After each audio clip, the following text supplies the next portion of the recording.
Hi friends, நான் உங்கள் அரட்டை கார்த்திகா. ஸோ என்னுடைய மேரேஜ் லைஃப்பில் ஒரு 3 வருஷம் என்னோடய பிறந்தநாள் அன்னைக்கு எங்கள் வீட்டுக்காரு எனக்கு தொடர்ந்து பார்த்திங்கன்னா ஒரு சர்ப்ரைஸ் கொடுத்தாங்க. ஸோ இந்த சர்ப்ரைஸ் வீடியோ பார்த்திங்கன்னா ஒரு தம்பி எங்கள் வீட்டுக்காரு பேக் பண்ணுறப்ப அந்த வீடியோ எடுத்து எனக்கு அனுப்பி வச்சாங்க.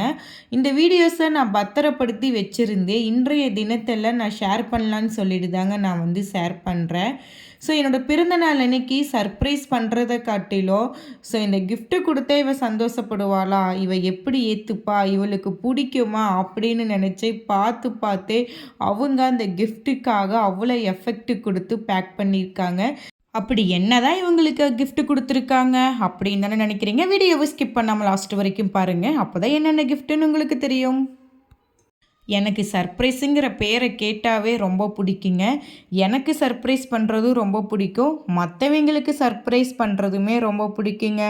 அதுக்கு நீ இப்படியா அப்படிங்கிற மாதிரி தாங்க எங்கள் வீட்டுக்கார் எனக்கு சர்ப்ரைஸ் கொடுத்து அசத்திட்டாங்க. ஸோ கணவன் மனைவினா சொல்லவே தேவையில்லைங்க, கீரியும் பாம்பு தான். அது ஒவ்வொரு வருஷம் என் பிறந்தநாள் அன்னைக்கு எங்கள் வீட்டில் சண்டையாகவே தாங்க இருக்கும். காலையிலலாம் சண்டையாகவே இருக்குங்க. ஸோ அன்னைக்கு நைட்டு பார்த்திங்கன்னா அவங்க கொடுக்குற அந்த சர்ப்ரைஸு மேலே ஐஸ் கட்டி வச்சா எப்படி ஜில்லுன்னு கரையுமோ அந்த மாதிரி நான் வந்து கரைஞ்சிருவேங்க. ஸோ குளிர்காய்ச்சல் வந்த மாதிரி அப்படி ஒரு ஃபீலிங்காக இருக்குங்க. நம்ம மனைவிக்கு இப்படி செஞ்சதா பிடிக்குமா, இந்த மாதிரி செஞ்சதா அவள் ரொம்ப சந்தோஷம் அடைவாளா அப்படின்னு தெரிஞ்சுக்கிட்டு எங்கள் வீட்டுக்காரு இப்படி தாங்க ஒவ்வொரு வருஷமும் எனக்கு இந்த மாதிரி சர்ப்ரைஸ் கொடுத்து எனக்கு வந்து சந்தோஷத்தை கொடுத்து அழகு பார்ப்பாங்க. ஸோ இவங்க கொடுத்த அந்த சர்ப்ரைஸு அந்த காலையிலேருந்து போட்ட சண்டை அந்த ஐஸ் கட்டியோடைய சட்டுன்னு கரைஞ்சி போயிடுங்க. ஸோ அவ்வளோதாங்க வாழ்க்கை. ஸோ நீங்களும் உங்கள் லைஃப் பார்ட்னருக்கு இந்த மாதிரி தருணங்களை ஏதாவது உங்களால் முடிஞ்சது ஒரு சின்ன கிஃப்ட்டு கொடுத்து நீங்களும் சந்தோஷப்படுத்தி அழகு பாருங்கள். அதுவும் பிரச்சனை இல்லாத குடும்பம்னா சொல்லவே முடியாதுங்க. ஸோ கணவன் மனைவிக்கு தாங்க நிறையா பிரச்சனைகள் இருக்கும். அதுவும் பாதி பெண்களோட வாழ்க்கையெல்லாம் கல்யாணத்துக்கு பிறகு குழந்தைங்க கிச்சனுன்னு சொல்லிட்டு இப்படி அவங்க வாழ்க்கையே போயிடும். கணவனுக்கும் அதே மாதிரி தான், வேலை விட்டா வீடு, வீடு விட்டா வேலை அப்படின்னு சொல்லிட்டு நம்ம நல்லா சம்பாரித்து உழைக்கணுமேன்னு சொல்லிட்டு இந்த மாதிரி கணவன் மனைவி ஒரு சில பேர்த்தோட வாழ்க்கை ஒரு என்ஜாய்மெண்ட்டே இல்லாமல் பாதி நாள் போயிடுங்க. நம்ம வாழ்க்கையில் வந்து எவ்வளோ காசு நம்ம வந்து செலவு பண்ணுறோங்க. ஸோ வருஷத்தில் ஒரு நாள் ஸோ நமக்கு பிடிச்சவங்களுக்கு இந்த மாதிரி சர்ப்ரைஸ் கொடுத்து அவங்கள சந்தோஷப்படுத்தி அழகு பார்க்குறதுல தப்பே இல்லைங்க. இதனால் பார்த்திங்கன்னா அவங்க உடம்புக்கும் எந்த ஒரு பிரச்சனையும் வராது. என்னடா இது, ஒரு சர்ப்ரைஸ் கொடுத்து ஒரு சந்தோஷப்படுத்துறதுல உடம்புக்கு எந்த ஒரு பிரச்சனையும் வராதா அப்படின்னு சொல்லிட்டு நினைக்கலாம். ஆமாங்க, நம்ம முடிஞ்ச அளவுக்கு சந்தோஷமாக சிரிச்சுக்கிட்டே இருக்கணும். நம்மளுடைய மைண்டையும் நம்ம ரொம்ப ஹாப்பியாக வச்சுக்கணுங்க.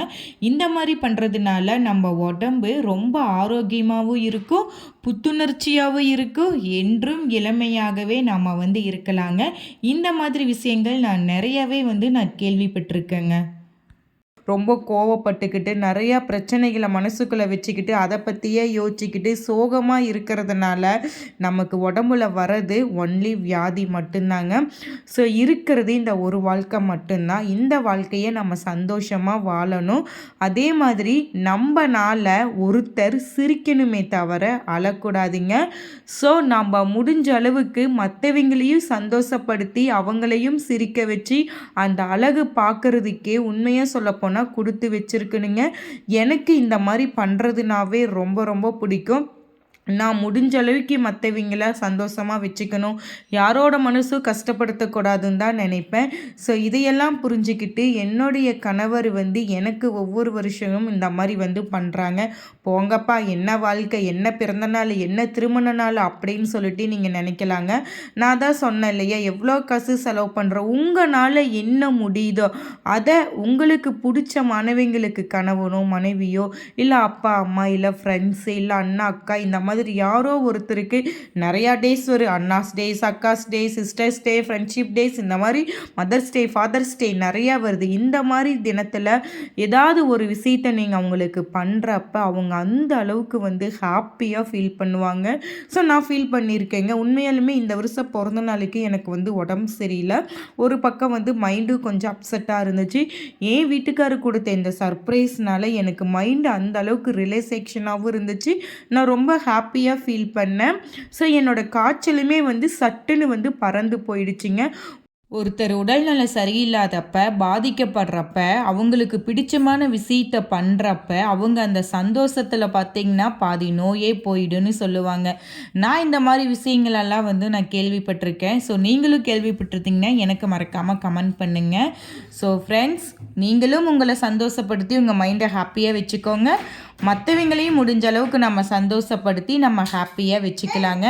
இப்போது இந்த சர்ப்ரைஸ் வீடியோ உங்களுக்கு பிடிச்சிருந்தாலும் இல்லை ரொம்ப யூஸ்ஃபுல்லாக இருந்தாலும் மறக்காமல் இந்த வீடியோவுக்கு ஆமாங்க லைக் பண்ணுங்கள், ஷேர் பண்ணுங்கள், கமெண்ட் பண்ணுங்கள். என்னோடய சேனலை சப்ஸ்கிரைப் பண்ண மறந்துடாதீங்க. தட்டா பாய் பாய்.